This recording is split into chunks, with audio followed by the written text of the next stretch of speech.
Ron, a question here that I think some listener may have on their mind, and that is, we talked a little bit about the new heavens and the new earth. We have not talked about the Millennial Kingdom. Are they the same thing, new heavens and new earth, and the Millennial Kingdom? Are they separate? No, they're separate. Yeah. They're distinct. What happens is this. Christ will come again at the second coming following the 7-year tribulation period, and at that point there will be what's called the judgment of the nations, which is Matthew 25, verses 31 to 46. Christ invites into his millennial kingdom those people who treated his brothers correctly. I personally believe those brothers are the 144,000 of Revelation 7. But depending upon how you treated those brothers, that will be an indication as to whether you're a believer or not a believer. And so believers will be invited directly into the millennial kingdom where Christ will reign for 1,000 years. Now it's at the end of the 1,000-year period that Satan is released from the abyss for one final rebellion, at which time Christ instantly squashes that rebellion. And that's when the great white throne judgment takes place, which is the judgment of the wicked dead.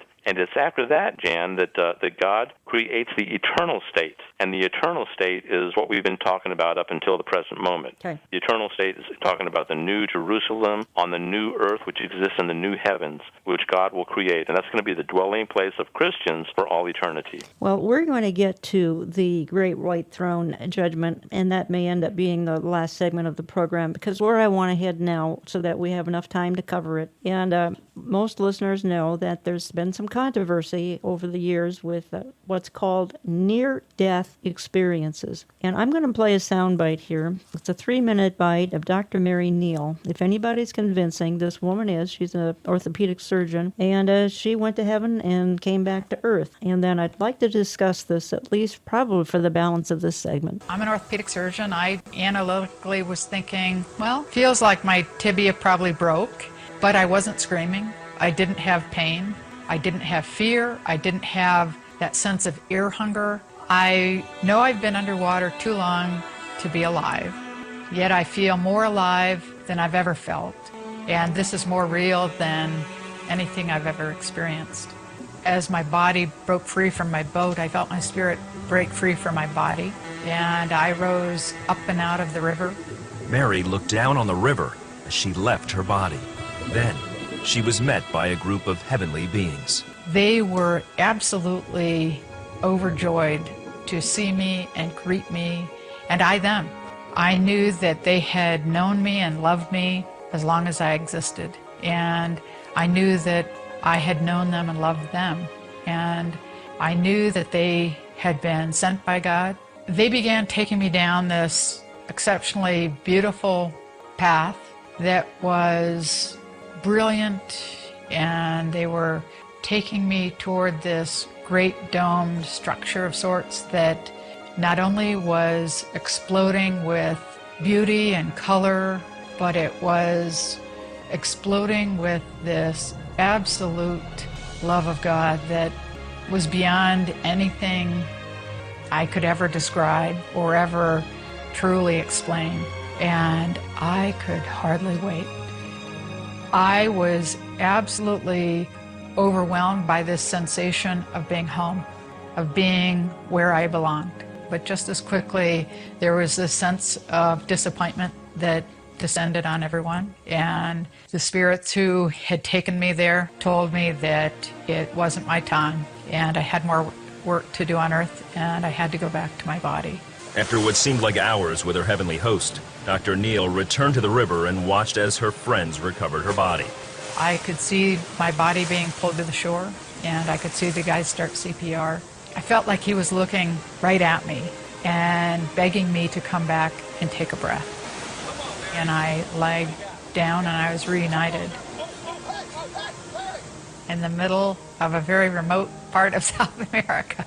Dr. Neal had been gone for over 15 minutes, perhaps as long as 25. Certainly longer than medical science can explain her survival. If you just joined me, you are listening to Understanding the Times Radio. I'm Jan Markell. I have in the studio Jill Martin Rishi, daughter of Dr. Walter Martin, helps me with some apologetics issues now and then. And online, Dr. Ron Rhodes, author of the new book, What Happens After Life, 21 Amazing Revelations About Heaven and Hell. Find it at olivetreeviews.org, olivetreeviews.org. Dr. Ron Rhodes, you write about near-death experiences in this book. Just a couple of bullet points and then your comments. You say that when they are Christians, you want to give them the benefit of the doubt, but you also take that chapter to raise some very serious questions. Paul visited heaven and saw things he couldn't talk about. He was instructed that no man could talk about them. Some of those who have died and gone to heaven see others with human bodies, and we don't really get those in eternity until the rapture or the resurrection. So who are they seeing if they don't have real bodies? The young boy in Heaven is for Real saw God as a very big person. You feel that could not happen. He said the little boy said people have wings and halos. Nowhere in Scripture does it allude to that. You suggest that there may be some legitimate near-death experiences, however. Give us your take on partly what you've just heard and where you think the listeners should be going with these near-death experiences. Well, this is a very controversial area, and I've done a lot of thought on this. And let me just begin by asking this. Have you ever wondered why people today seem to get a lot more excited about a book on heaven written by an error-prone human being than they do about a book written by God, the creator of heaven? Mm-hmm. Why is that? Good point. It seems like somewhere along the line we've gotten our priorities all mixed up. Another observation is, where was Jesus in this discussion by this doctor?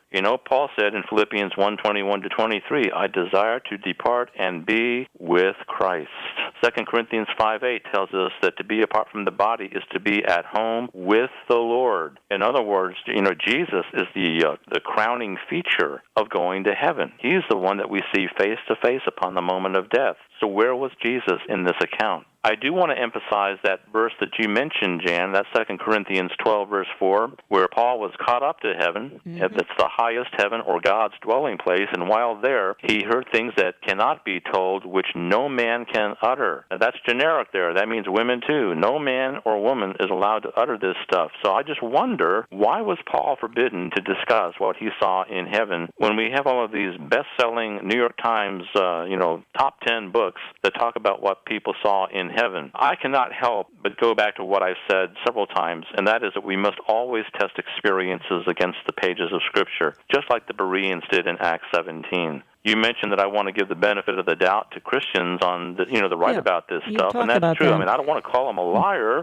but when I test some of these things against Scripture, it just seems very clear to me that some of these things fall short of what Scripture teaches.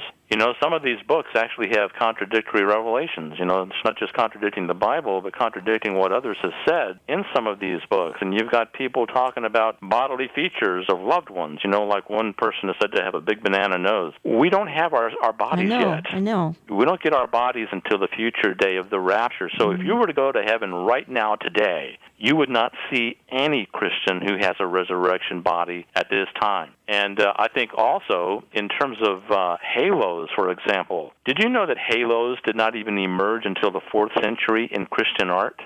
Halos were not even discussed or mentioned prior to that time. And not only that, but there's not a single verse that mentions believers having halos. So that is not something that's biblically legitimate. And so, I could go on and on here, but the point that I'm making to you is we must be cautious about this, and I'm not trying to undermine or challenge or, talk about people not having the integrity they should. I'm not going there. All I'm saying is when you test it against Scripture, we see some definite problems. And by the way, Jan, none of these people were really dead, okay? True. They were near death. They were near death, that's right. Biblical death is a complete, once-for-all separation of the spirit from the body.